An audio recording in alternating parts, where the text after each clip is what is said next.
कशा आहात मित्रांनो? लग्न नेमकं करावं का नाही समजणं झालंय. तुम्हाला सांगतो, रोजच ऐका भेटते. बायकोनी नवऱ्याला मारलं, बायकोनी बॉयफ्रेंडची मदत घेऊन नवऱ्याचा काढला काटा. आणि तुम्हाला सांगतो, मोबाईल बघताना माझ्यासमोर तसलीच व्हिडिओ येते बायकोनी नवऱ्याला मारलं, असली व्हिडिओ तिथं. एकदा मी रात्रीचा मोबाईल बघत होतो 12-1 वाजता. माझ्यासमोर लगेच एक व्हिडिओ आला. एक तो बातमी सांगणारा पण काय तो तुम्हाला सांगतो एकदम सिरियस होऊन घाबरे सांगतो. सावधान रहा. रात्रीच्या 12 वाजता सावधान रहा. मी लगेच जिकडे तिकडे बघितलं, म्हणलं आईला भूकंप तर नाही ना आला. तुमचं लग्न जर झालं असेल तर तुम्हाला बायकोपासून धोका आहे. मी म्हणलं आईला माझं लग्न झालंच नाही. म्हणलं धोका तर म्हणलं खरं आम्हाला आमच्यापासूनच आहे. कारण लग्न होईना आणि वैतागलेला माणूस काही पण करू शकतो.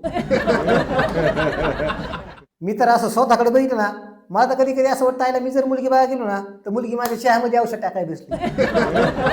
कधी कधी तुम्हाला सांगतो माझ्या डोक्यामध्ये असा विचार येतो, बहिणीचा घोडा तुम्हाला सांगतो. असं वाटतं लग्न झाल्यावर 16व्याच्या आधी आपला दाखवाच नाही हवा. विश्वास कोणा ठेवा समजणं झाली. माझा एक मित्र सांगत होता, मला स्वागताच्या दिवशी म्हणलं बायको नवऱ्याचा काटा काढला. मी म्हणलं बापरे. मी मला आता इथनं पुढे स्वागत सुद्धा अशी बॉडीगार्ड संघ ठेवून साजरी करावं लागणार आहे. म्हणा लागणारी उलशी जरी आवाज निघाला तरी पळत या. तुम्हाला सांगतो माझा एक मित्र आहे, तो मला बायकोची भाकर खायचीच बी वाटते. तेवढा तो घाबरलाय. तो मला ती रोज गुगऱ्या शिजून घाली ती आणि एक दिवस मला पनीरची भाजी केली आणि मला म्हणती बेबी आज मी पनीरची भाजी केली, चल ना जेवायला. मला घाम आला. म्हणलं हे रोज गुगऱ्या शिजून घालते आज पनीरची भाजी केली हे नाही काहीचा प्लॅन तर नाही ना. मी म्हणलं काय प्लॅन ठेवली नसतोय. म्हणलं घाबरू नको. मला बरं. लग्नच नेमकं कसं करावं समजणं झालंय. तुम्हाला सांगतो, लव्ह मॅरेजमध्ये लग्न केलं का मुलीचा बाबा आपला काटा काढितो आणि अरेंजमध्ये लग्न केलं का बायको आपला काटा काढिते. आणि सारा लग्नच नाही का केलं लोक जगून देत नाहीत. आणि नेमकं करावं तरी काय. मी तर माझ्या मित्रांना म्हणलं लग्न काय होईल म्हणलं वाटत नाही. म्हणलं आपलं काय करा म्हणलं बघायला गुंडा म्हणलं एखाद्या देवावर चला म्हणलं तिथं म्हणलं आपला महाप्रसाद खाऊन जाता येईल. म्हणलं तिथे असे दिलो कोणा जगू देणार नाही लग्न झाल्यावर तिकडे यायची म्हणलं कशाला. काय असलं बायकोच्या हाताने मारण्यापेक्षा आपल्या तिकडे राहिलेलं बरं ना. आता काय सगळ्याच मुली नवऱ्याला मारित नाहीत, पण म्हणलं आपल्या नशिबाला म्हणलं चांगली भेटून हे कशावरून. म्हणलं आपलं नशीब चांगलं असतं तर म्हणलं ह्यो टाइम आपल्याला आला असता आणि आता म्हणलं असा टाइम आपल्याला आलाय म्हणलं म्हणलं इथं पुढे आपल्याला चांगली भेटेल का. आपलं आधीच नशीब खराब आहे. म्हणलं आता एक आमचा जोडीदार तुम्हाला सांगतो, लग्न झालंय ती बायकोच्या मागेच फिरतं. मार्केटमध्ये भाजीपाला गेलं का बायकोला घेऊन जातं. मग तिने तो भाजीपाला घ्यायचा आणि ह्याने आपलं नुसतं असं मागं पिशी धरून चालायचं. आणि मग हे वस्तीला म्हणणार काय राहिले अजून का घ्यायचं आहे झाले का नाही काय नाही आता फक्त एक लाट नाही घ्यायचं राहिलंय तुला हाणायासाठी.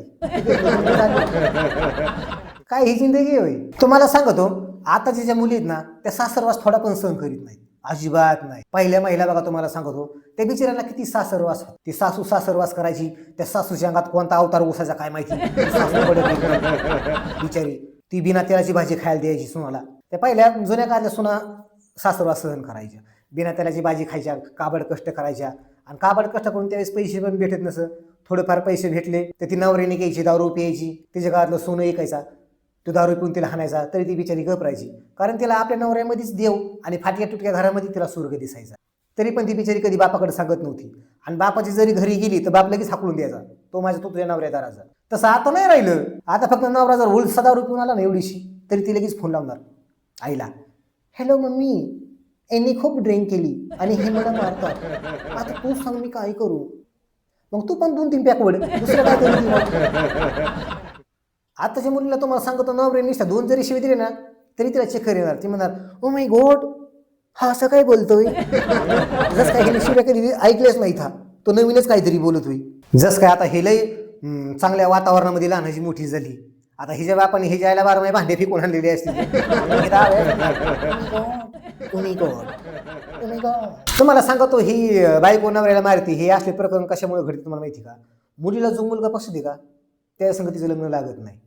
कारण मुलीचा बाप काय करतो त्यामुळे संगतीचं लग्नच लावून देत नाही. मुलीच्या बापाला पाहिजे फक्त पैसा, गाडी, बंगला, धन दौलत, श्रीमंत मुलगा पाहिजे आहे. आयुष्यभर मुलींनी तिथं सुखाने बसून खाल्लं पाहिजे घराच्या आत सावलीमध्ये. अरे विचार करा ना थोडा, तिला मुलगा कोणता पसंत आहे कोणता नाही. तुम्हाला सांगतो जर तिला जर कष्ट करणाऱ्या मुलासंग जर लग्न करायचं असेल, तिला जर आयुष्यभर सुखाने राहायचंच नसेल सावलीला, तर तू का बळजबरी करतो. तिला जो मुलगा आवडतो त्याच्या संग देईन तू लग्न लावीन. पण तसं मुलीचा बाप करू शकत नाही, कधीच नाही, अजिबात नाही. ते उलटी मुलीला दम टाकीत. मी सांगतो त्या मुलासंग तुला लग्न करावं लागेल. माझ्या शब्दाला काय किंमत आहे का नाही. तू या काय शब्दाला किंमत आहे बा. ते जुना काळ गेला आता, तो काळ नाही राहिला शब्दाच्या किमतीचा त्याचा पुढे काय नाही. तो या काय शब्दाला किंमत आहे भाऊ. तुला मागणं चढी फाटली तर लवकर माहीत होत नाही. लोकांनी सांगितलं मग तू बी नवी घेत नाही माहीत झाल्यावर परत तिला ठिकाणला. मुलींच्या बापाला काय वाटतं माहिती का, त्यांना वाटतं आपण असा गाडी बंगला पैसा बघून दिलं का आपल्या मुलीला, श्रीमंत मुलाला आपली मुलगी दिली का त्या आयुष्यभर सुखी राहील. अरे कधीच नाही भाऊ. अरे पैसा तर मी 1000 वेळा सांगितलं की पैसा मुलाकडे लग्न झालं बी तो कमवू शकतो नेऊ शकतो. तिला आधी कोणता मुलगा पसंत ही बघ तू, तिला तो आवडतोय का नाही हे विचार.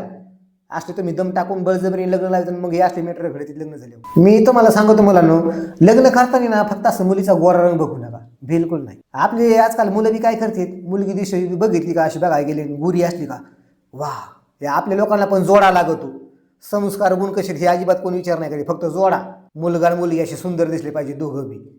जोड्याचं काय करायची, आता लय सुंदर तू भारी मुलगी केली, लोक म्हणतील हे तुमचा लय भारी जोड आहे, आणि लग्न झाल्या परत तिनेच तुला जोड्याने हाणावं, मग काय करायचं. सुंदरता फिंदरता अजिबात बघायची नाही, फक्त मुलीचे संस्कार गुण कसे हे बघायचे. ते दिसायला काळी का असना, सुंदर पुरीचं काय करायची. आणि लग्नाच्या आधी मुलीला विचारायचं, तुमची बघाबघी झाली, तुम्ही एकमेकाला पसंत पाडल्यानंतर विचारायचं बाबा तुझी लग्न करायची माझी संग इच्छा आहे का, जे आहे ते खरं सांगायचं. आता फसून लग्न करायचं नाही, नंतर न मग गळ्यात येतं. तिला विचारायचं मी तुला आवडतोय का, तुझी जर इच्छा असेल तरच लग्न कर, घरच्यांच्या बळजबरीमुळे माझ्या संग लग्न करू नको असं विचारा.